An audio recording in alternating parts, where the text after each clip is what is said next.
My presentation will be focused on liquid biopsies, mutation testing, liquid biopsies in lung cancer patients. I mainly studied this kind of disease in the last 20 years. And not only the possibility to detect mutations in plasma, but also the possibility to quantify or accurately quantify mutations, which is an emerging new topic. So these are my disclosure. I would like first to remind you that at the moment, the assessment of mutations in plasma is restricted to one gene from a clinical point of view, and the gene is EGFR, because this is important to select patients for targeted therapy. Usually, we detect these mutations in tumor tissue or cells, and in about 25% of the patients, we have large amount of tissue, since the patients have been resected. In about 25% of patients, we have small biopsies, and about 40–50% of patients, we have only cytological material. When we have small biopsies and cytological materials, sometimes the tissue and the cells are very limited. And so it is possible that the lack of neoplastic tissue or biological material may in some way be critical and may prevent molecular characterization. This has been shown in different studies, including the IPAS study, in which only 42% of the patients had good material, and phase 3 interest study, in which only 31% of the patients had adequate material. In our personal experience, actually, the situation was not so dramatic. In about 10–15% of tissue biopsies and 20–30% of cytological samples, we have inadequate material. Anyhow, when we have an inadequate material, we must go through biopsies, liquid biopsies. And so there is a growing interest on liquid biopsies today from in clinical practice. And indeed, liquid biopsies have a lot of advantages over tissue because, of course, liquid biopsies is less invasive, can be repeated over time, and so you can monitor the patient. But the most important thing is that the liquid biopsy may provide a better representation of all tumor sites, not only the primary tumor, but also the metastatic sites. And this is very important, not for driver mutations that are everywhere in the tumor and possibly in most of the metastases, but for secondary mutations that are involved in resistance. And so the possibility to represent all the tumor sites is better. So there are advantages, but also some critical issues. And the main critical issues, in my opinion, are the fact that circulating free DNA may be variable depending on different biological and clinical parameters, including the tumor type. Not all tumors spread the same amount of circulating tumor DNA. Tumor stage, and this is the most important parameter. When a tumor is localized, for instance, a lung tumor localized to the thorax or metastasizing to the thorax, the amount of circulating tumor DNA is lower than when it is diffused. And also the tumor burden is important, but the most important parameter is tumor stage, in my opinion, and according to recent publications. Another clinical issue, technical clinical issue, is that in plasma there is a lot of normal wild-type DNA deriving from endothelial cells, from different organs, from white blood cells, and only very small amount of DNA coming from tumors. So mutated alleles are rare.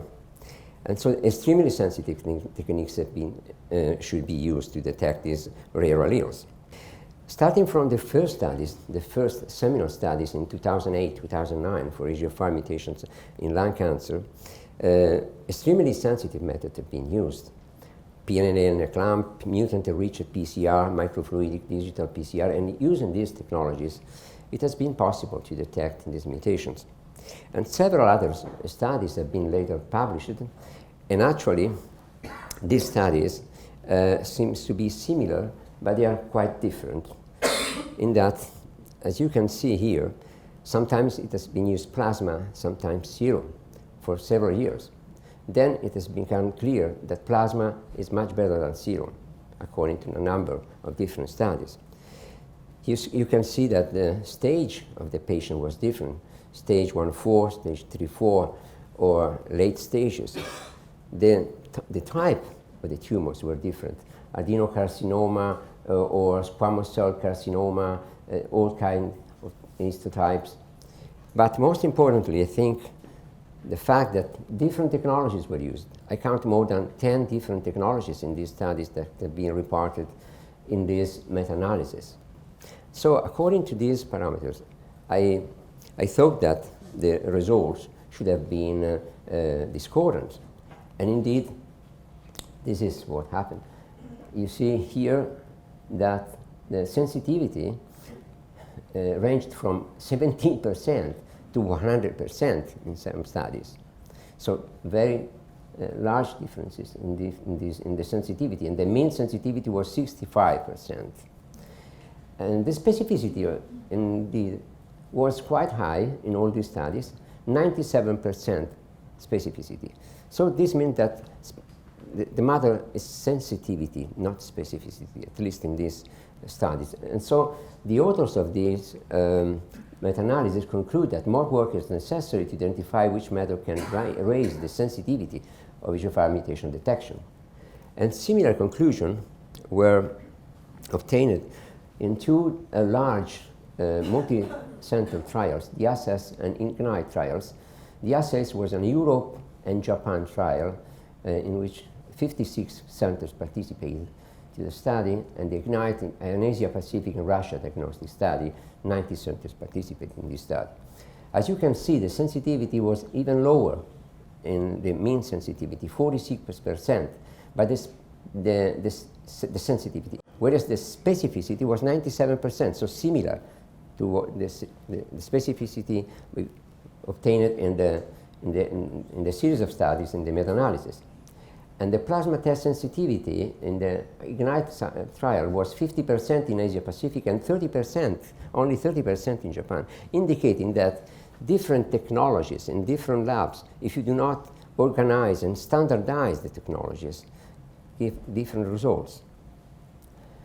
So the conclusions of these two studies are that EGFR mutation analysis in plasma is feasible but challenging, with significantly different results among laboratories using different technologies, and that robust sensitive analysis methods should be used to reduce false negative results. So false negative, sensitivity, these are the main points. But another interesting point is, can we switch from an yes, no answer to how much mutant DNA is in plasma? So can we quantify mutations in plasma? Quantification of mutations in plasma questions. These are the questions on the table. Is it possible and how? Is it reliable? Could be clinically relevant. Is it possible? Yes, it is possible. There are a number of technologies now, also deep next generation sequencing, beaming or digital PCR technologies, real-time PCR, that can actually quantify or semi-quantify mutations in plasma. The second answer, the answer to the second question is not so easy, in that it is reliable, clinically relevant. There have been only few attempts. The quantification process has not been standardized at all, and the utility of such analysis for clinical purposes has only recently started to be explored.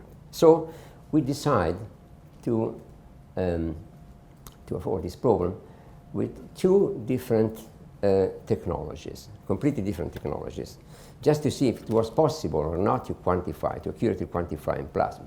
We use an allele-specific real-time PCR technology and also deep next generation sequencing.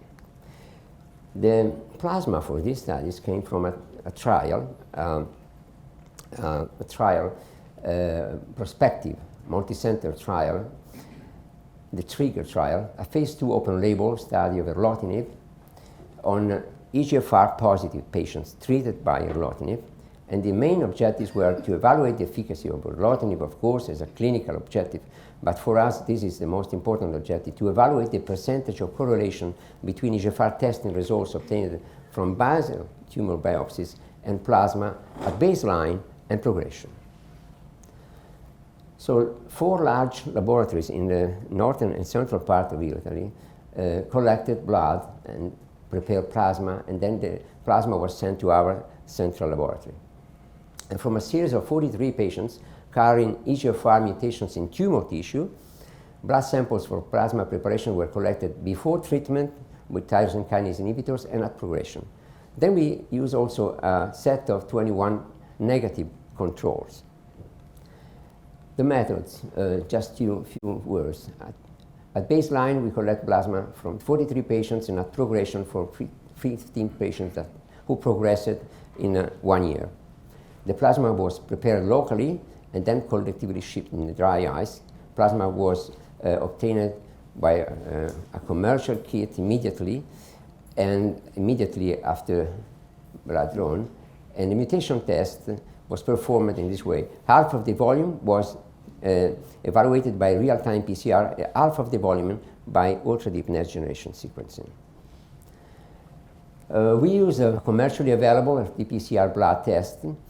At that time, when we performed the experiment, it was not commercially available, but we developed together with a producer a software package to increase the sensitivity of the real-time technology. That became very sensitive.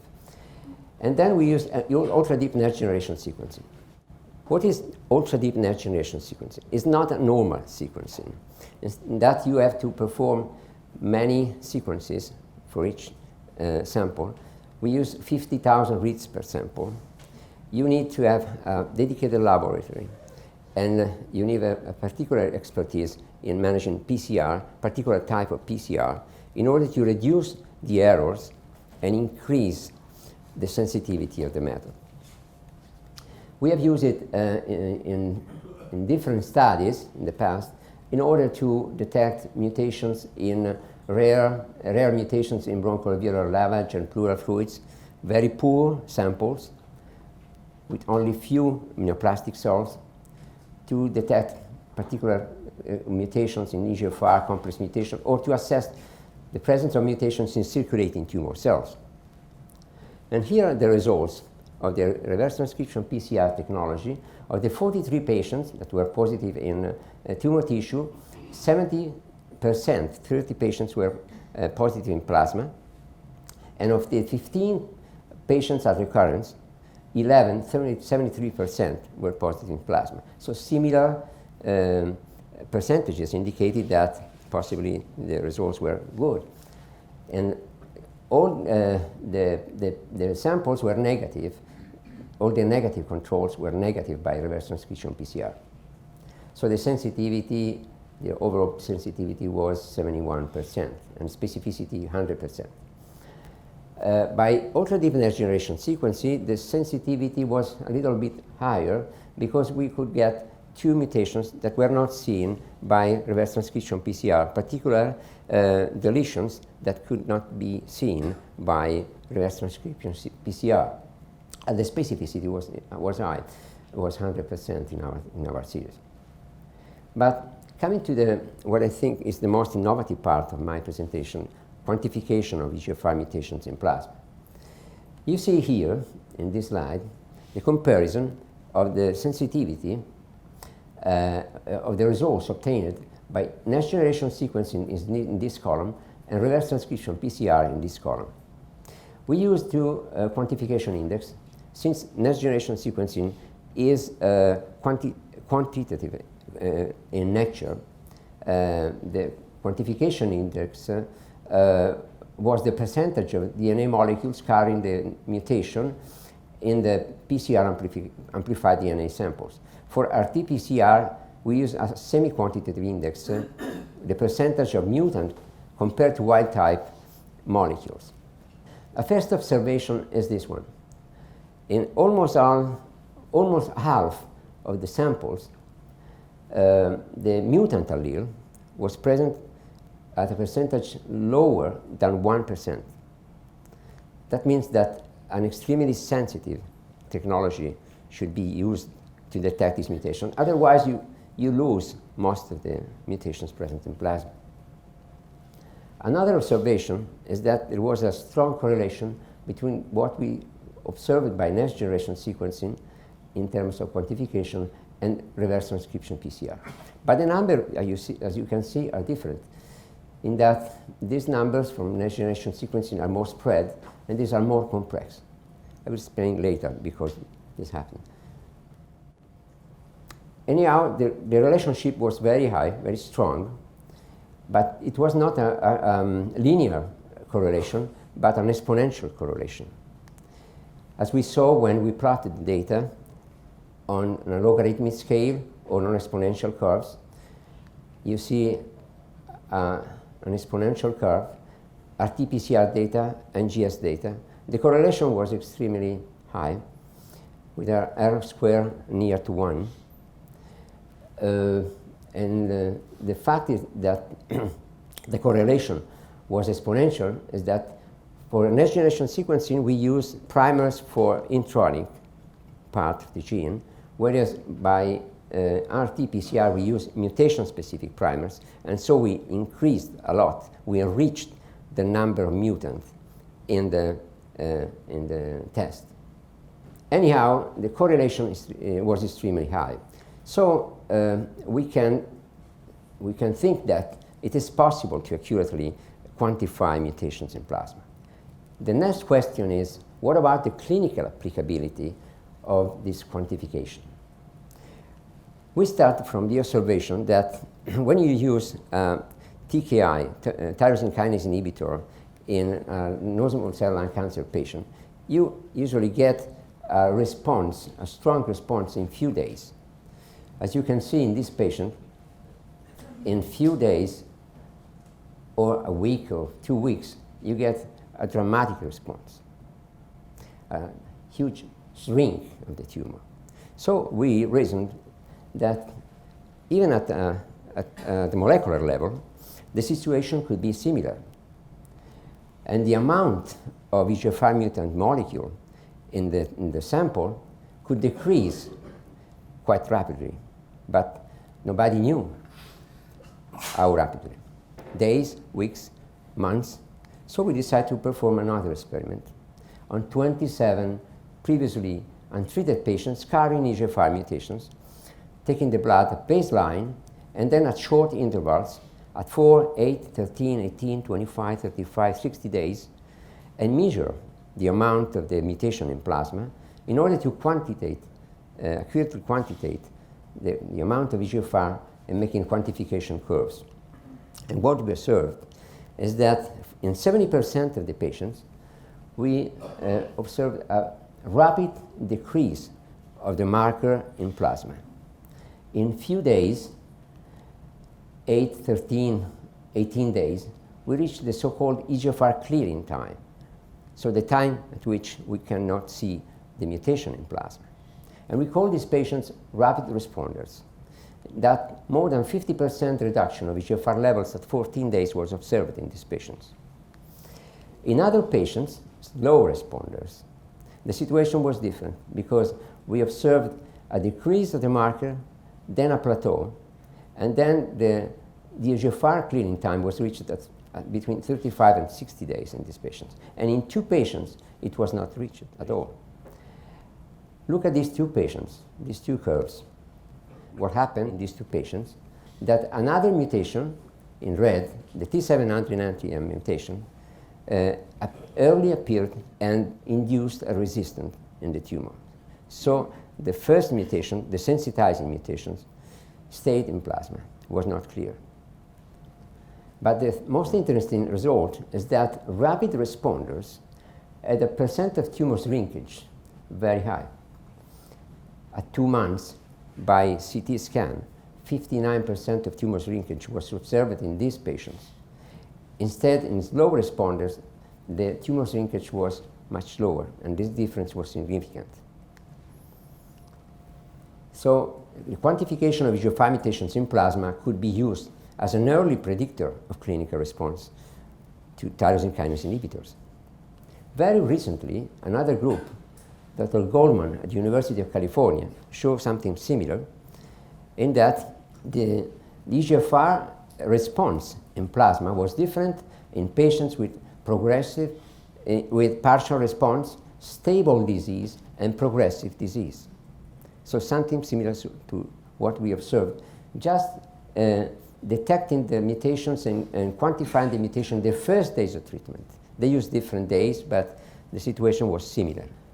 So we could conclude stating that an accurate quantification of mutant alleles, if our data will be confirmed further, could complement or replace more expensive or invasive method to assess response in treatment patients, allow an early detection of the resistant-inducing mutation for possible changes to therapy, represent a new way to compare the effectiveness of different drugs, and be an additional tool to evaluate the best treatment regimen for patients.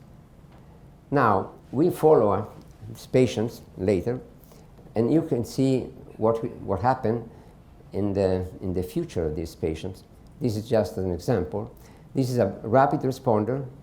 Then for 4 months, it stayed without a mutation in plasma. Then the mutation, the sensitizing mutations appeared and increased again.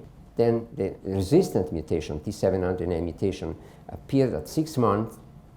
And at 300 days, we had a clinical recurrence. 6 months later, a second drug, the Tagrisso, which is stronger than the first one, was used, and we observed the same decrease in few days. So actually, these techniques are very interesting, very important to monitor the status of the patient during time.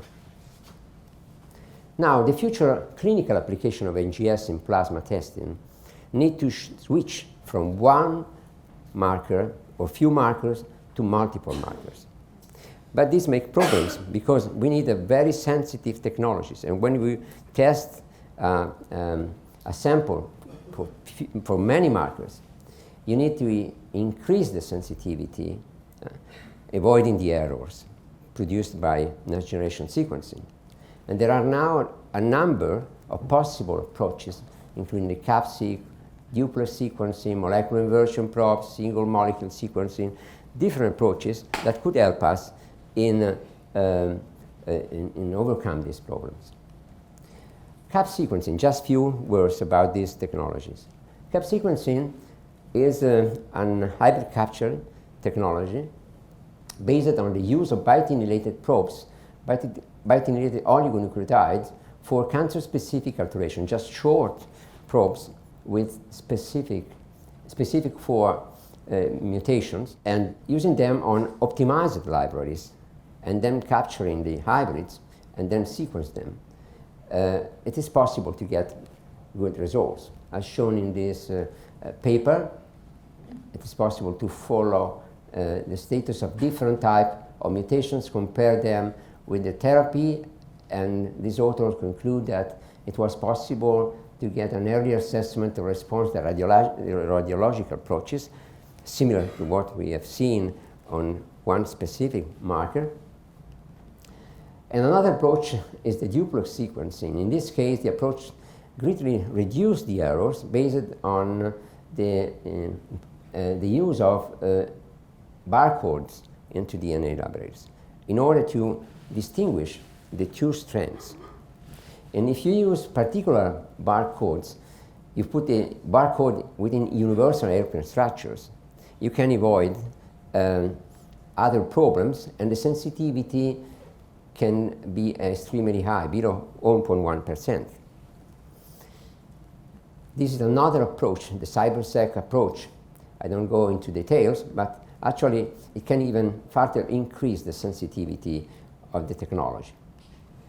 And this is a recent paper indicating what we can do by next-generation sequencing in plasma. They use a panel of 54 genes and for mutations and 3 genes for copy numbers, EGFR, B2, and MET. And they investigate the presence of mutations in 171 patients with different type of tumors. 58% of the patients showed mutations, and 70% of the mutations were actionable by on-label use drugs, off-label use drugs, or clinical trials. So this is really important.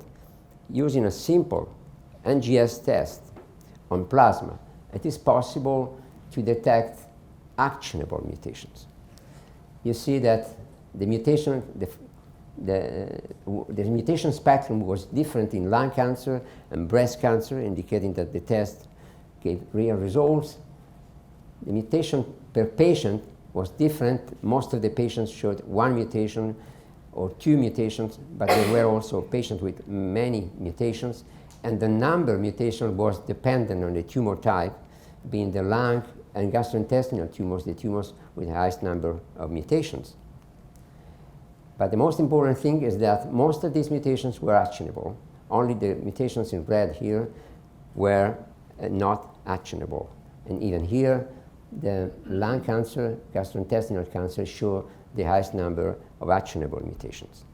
So my conclusions are that a number of NGS new technical approaches are now available for the detection of genetic alterations in plasma with high sensitivity and low error rate. Quantification of genetic alterations in plasma in the first days of treatment may represent an early predictive parameter of clinical response. Detection of these mutations by NGS and strict monitoring during treatment open up new possibilities for patient characterization and personalized medicine. Of course, there is a lot of work to do. There is we have still to work on it, but I think that the future of next generation sequencing in plasma applications is a great future. This is my opinion, but I think it's the opinion of many. Thank you very much.